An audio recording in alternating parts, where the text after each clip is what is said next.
Football പൂർണ്ണമായും ഉപേക്ഷിച്ചിട്ടില്ല. കാരണം റഫറിങ്ങിന്റെ ഒഫീഷ്യലായിട്ടുള്ള പ്രായപരിധി 45 വയസ്സാണ്. ഇപ്പോൾ 2020-21 വർഷത്തിൽ എൻ്റെ ലാസ്റ്റ് ISL മത്സരത്തോടുകൂടി ഞാൻ ഒഫീഷ്യൽ ഫുട്ബോളിൽ നിന്ന് റഫറിങ്ങിൽ നിന്ന് ഇവിടെ പറഞ്ഞുവെങ്കിലും ഞാനിപ്പോഴും ഫുട്ബോൾ റഫറിങ് സജീവമാണ്. ലോക്കൽ മത്സരങ്ങൾ ഇഷ്ടംപോലെ ചെയ്യുന്നുണ്ട്. പക്ഷേ കാരണം അതാണ് എൻ്റെ ഏറ്റവും വലിയ ആഗ്രഹം. റഫറിങ്ങിൽ ചെയ്യാവുന്ന അത്രയും കാലം ചെയ്യുക എന്നുള്ളത് തന്നെയാണ്. കോട്ടയം SH മൗണ്ട് ഗ്രൗണ്ടിൽ കുറെ യുവാക്കൾ രാവിലെ ഫുട്ബോൾ കളിക്കുകയാണ്. ഫുട്ബോൾ കളിക്കുന്നിടത്ത് നമുക്കെന്ത് കാര്യം എന്ന് ചോദിക്കാൻ വരട്ടെ. ഇവിടെ ഒരു സ്ഥാനാർത്ഥിയുണ്ട്. കോട്ടയം നഗരസഭയുടെ നാഗമ്പടം നോർത്ത് ഡിവിഷനിൽ മത്സരിക്കുന്ന സന്തോഷ്. അദ്ദേഹം ദേശീയ ഫുട്ബോൾ റഫറി ആയിരുന്നു. ഇപ്പോഴും ലോക്കൽ മത്സരങ്ങളിൽ സജീവമാണ്. ഓട്ടോറിക്ഷ തൊഴിലാളിയായി ഇപ്പോൾ ഉപജീവനവും നടത്തുന്നുണ്ട്. അദ്ദേഹം എല്ലാ ദിവസവും ഇവിടെ രാവിലെ പരിശീലനത്തിലുണ്ട്. അപ്പോൾ ഇന്നലെ BJPയുടെ സ്ഥാനാർത്ഥി പ്രഖ്യാപനത്തിൽ സന്തോഷിന്റെ പേരും ഉൾപ്പെട്ടിട്ടുണ്ട്. സന്തോഷ് ചേട്ടാ, അപ്പോൾ ഇദ്ദേഹത്തിന്റെ വിശേഷങ്ങളും തിരഞ്ഞെടുപ്പ് കാര്യങ്ങളും ഒക്കെ ചോദിച്ചറിയാൻ വേണ്ടിയാണ് നമ്മൾ ഗ്രൗണ്ടിലേക്ക് എത്തിയത്. അപ്പോൾ തെരഞ്ഞെടുപ്പ് ഒരുക്കത്തിലേക്ക് കടന്നോ? തീർച്ചയായിട്ടും ഞങ്ങൾ 2 മാസം മുമ്പ് പ്രവർത്തനങ്ങൾ തുടങ്ങിയിരുന്നു. പിന്നെ ഇന്നലെയാണ് ഔദ്യോഗികമായിട്ട് BJP സ്ഥാനാർത്ഥികളെ കോട്ടയം ജില്ലാ ഓഫീസിൽ വെച്ച് പാർട്ടിയുടെ പ്രസിഡന്റ് ജിതിൽ പ്രഖ്യാപിച്ചത്. 24 കൗൺസിലർ സ്ഥാനാർത്ഥികളെ പ്രഖ്യാപിച്ചിട്ടുണ്ട്. ഇനി ബാക്കിയുള്ള അടുത്തുള്ള ദിവസങ്ങളിൽ ബാക്കി സ്ഥാനാർത്ഥികളെ പ്രഖ്യാപിക്കുമെന്നാണ് പറഞ്ഞിരിക്കുന്നത്. ഈ കറതീർന്ന രാഷ്ട്രീയക്കാരുമായിട്ടാണ് പോരാട്ടം. UDFന്റെ LDFന്റെ ഒക്കെ ഇവിടെ സ്ഥിരമായി മത്സരിക്കുന്ന ആളുകൾ, ഇവിടെ പരിചയമുള്ള ആളുകൾ. അപ്പോൾ ഇപ്പോൾ രാഷ്ട്രീയ പോരാട്ടം അങ്ങനെ കുറച്ച് കടുപ്പമല്ലേ? ശരിക്കും ഒരു പ്രാദേശിക തെരഞ്ഞെടുപ്പ് എന്ന് പറയുമ്പോൾ രാഷ്ട്രീയത്തിലേക്കുള്ള ഒരു വ്യക്തിബന്ധങ്ങൾക്കാണ് ഇവിടെ പ്രാധാന്യം കൊടുക്കുന്നത്. പിന്നെ ഒരു മാറ്റം ഇവിടെ നമ്മുടെ വാർഡിന് വേണം എന്ന് ആഗ്രഹിക്കുന്ന കുറേ ആൾക്കാരുടെ ഒരു നിർബന്ധം കൂടെയുണ്ട്. അങ്ങനെയാണ് ഞാനൊരു സ്ഥാനാർത്ഥി ആകുന്നത് തന്നെ. ഈ കളിക്കാരനും റഫറിയും ഒക്കെ ആയതുകൊണ്ട് ചോദിക്കുക, ഇതൊരു നമ്മുടെ ഒരു ഓഫ്സൈഡ് ട്രാപ്പ് ആകുമോ, അതോ നമുക്ക് ഗോളടിച്ച് ക്ലിയർ ചെയ്യാൻ പറ്റുമോ, ഫൗളാകുമോ, എന്താകും ഇതിൻ്റെ അകത്തൊരു ഫ്യൂച്ചറിനെ കുറിച്ച് എന്താണ് പ്രതീക്ഷിക്കുന്നത്? അല്ല, തികഞ്ഞ ആത്മവിശ്വാസത്തിന് തന്നെ. കാരണം ഈ ഇലക്ഷന് 2 മാസം മുമ്പ് ഞങ്ങൾ വീടുകൾ കയറിയൊക്കെയുള്ള ഒരു പ്രവർത്തനത്തിന്റെ ഭാഗമായിട്ട് ആൾക്കാരിൽ നിന്ന് വളരെ പോസിറ്റീവായിട്ടുള്ള ഒരു മറുപടിയാണ് കിട്ടിയത്. അപ്പോൾ അങ്ങനെയാണ് ജയിക്കാൻ വളരെ സാധ്യതയുണ്ട്. കാരണം അതാണ് മാറ്റം വേണം എന്ന് തന്നെ. ഈ 12 ഞങ്ങളുടെ പഴയ 12 വാർഡായിരുന്നു, ഇപ്പോൾ 11ആയി.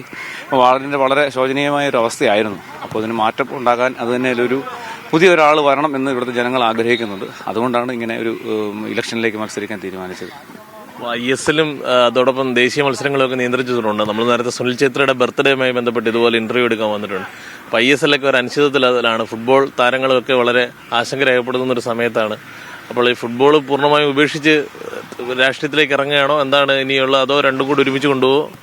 ഫുട്ബോൾ പൂർണ്ണമായും ഉപേക്ഷിച്ചിട്ടില്ല. കാരണം റഫറിങ്ങിന്റെ ഒഫീഷ്യലായിട്ടുള്ള പ്രായപരിധി 45 വയസ്സാണ്. ഇപ്പോൾ 2020-21 വർഷത്തിൽ എൻ്റെ ലാസ്റ്റ് ISL മത്സരത്തോടുകൂടി ഞാൻ ഒഫീഷ്യൽ ഫുട്ബോളിൽ നിന്ന് റഫറിങ്ങിൽ നിന്ന് ഇവിടെ പറഞ്ഞുവെങ്കിലും ഞാനിപ്പോഴും ഫുട്ബോൾ റഫറിങ് സജീവമാണ്. ലോക്കൽ മത്സരങ്ങൾ ഇഷ്ടംപോലെ ചെയ്യുന്നുണ്ട്. പക്ഷേ കാരണം അതാണ് എൻ്റെ ഏറ്റവും വലിയ ആഗ്രഹം. റഫറിങ്ങിൽ ചെയ്യാവുന്ന അത്രയും കാലം ചെയ്യുക എന്നുള്ളത് തന്നെയാണ്. അതോടൊപ്പം രാഷ്ട്രീയ പ്രവർത്തനവും മുമ്പോട്ട് കൊണ്ടുപോകണം. അങ്ങനെയാണ് ആഗ്രഹിക്കുന്നത്. കളിക്കാരെ പോലെ തന്നെ ഫിറ്റ്നസ് വേണ്ട ഒരു കാര്യമാണല്ലേ റഫറിങ്ങും? പിന്നെ തീർച്ചയായിട്ടും ഇനിയിപ്പോൾ വാർഡുകളിൽ എല്ലാ വീടുകളിലും നിരവധി തവണ കയറി ഇറങ്ങണം. അപ്പോൾ നമ്മൾ എപ്പോഴും ഫിറ്റ്നസ് കീപ്പ് ചെയ്യണം. ഇനി ഇലക്ഷൻ അല്ല, അല്ലെങ്കിൽ തന്നെ നമ്മുടെ ഏറ്റവും പ്രധാനം ആരോഗ്യം തന്നെയാണോ. ആരോഗ്യമില്ലെങ്കിൽ നമുക്കൊന്നുമില്ല. എത്ര സമ്പത്തുണ്ടായിട്ടും കാര്യമില്ലല്ലോ. കോട്ടയത്ത് തന്നെ ഏറ്റവും പ്രധാനപ്പെട്ടത് നെഹ്റു സ്റ്റേഡിയം, മറ്റ് സംസ്ഥാനത്തെ എല്ലായിടത്തെയും സ്റ്റേഡിയം മികച്ച രീതിയിൽ മെച്ചപ്പെട്ടു. കോട്ടയത്ത് നെഹ്റു സ്റ്റേഡിയം ഒന്നും ഇതുവരെയും ഒരു മെച്ചപ്പെട്ട അവസ്ഥയിലേക്ക് വന്നില്ല. താരങ്ങളൊക്കെ വലിയ ബുദ്ധിമുട്ടിലാണ്. എല്ലാ ദിവസവും അവിടെ കാർഡും പൊതുപരിപാടികളും ഒക്കെ. ഒരു കായിക താരം അല്ലെങ്കിൽ സ്പോർട്സ്മാൻ എന്ന നിലയിൽ കൂടി അത്തരം വിഷയങ്ങളൊക്കെ കൂടി റേസ് ചെയ്യാൻ ഉദ്ദേശിക്കുന്നുണ്ട് തെരഞ്ഞെടുപ്പിൽ. തീർച്ചയായിട്ടും നമ്മളുടെ ഇവിടുത്തെ കൾച്ചർ എന്ന് പറഞ്ഞാൽ നമ്മളൊരു സ്പോർട്സ് കൾച്ചർ ഇല്ലാത്ത ഒരു ആൾക്കാരായിട്ടാണ് ഞാൻ പറയുന്നത്. നമ്മളൊരു ഇവന്റ് വരുമ്പോൾ മാത്രം സ്റ്റേഡിയത്തിനെ കുറിച്ചാണ് ചിന്തിക്കുന്നത്. ഇവിടെ ഒരു സ്റ്റേഡിയം ഉണ്ടായിക്കഴിഞ്ഞാൽ അതിൽ നിന്ന് വാടകയ്ക്ക് കൊടുത്തു അല്ലെ മറ്റു പൊതുപരിപാടികളൊക്കെ നടത്തിയ മാക്സിമം വരുമാനം ഉണ്ടാക്കുക എന്നുള്ളതാണ് ഇവിടുത്തെ ഭരണാധികാരികളുടെ ലക്ഷ്യം. പക്ഷെ അതിൽ ഒരു ഗ്രൗണ്ടിന്റെ ഏറ്റവും വളരെ ഇമ്പോർട്ടന്റ് എന്ന് പറഞ്ഞാൽ അതിനകത്ത് കായിക താരങ്ങൾക്ക് പരിശീലിക്കാനും അല്ലെങ്കിൽ അവർക്ക് മത്സരങ്ങൾ നടത്താനുമുള്ള വേദി മാത്രമായിട്ട് മാറണം. കാരണം നമുക്കൊരു സ്പോർട്സ് കൾച്ചർ ഇല്ലാത്തതാണ് ഇവിടുത്തെ ഒരു പ്രശ്നം. ഇവിടുത്തെ മാറി മാറി വരുന്ന ഭരണാധികാരികൾ ഇതിനെക്കുറിച്ച് കാര്യമായിട്ട് ചിന്തിക്കുന്നില്ല.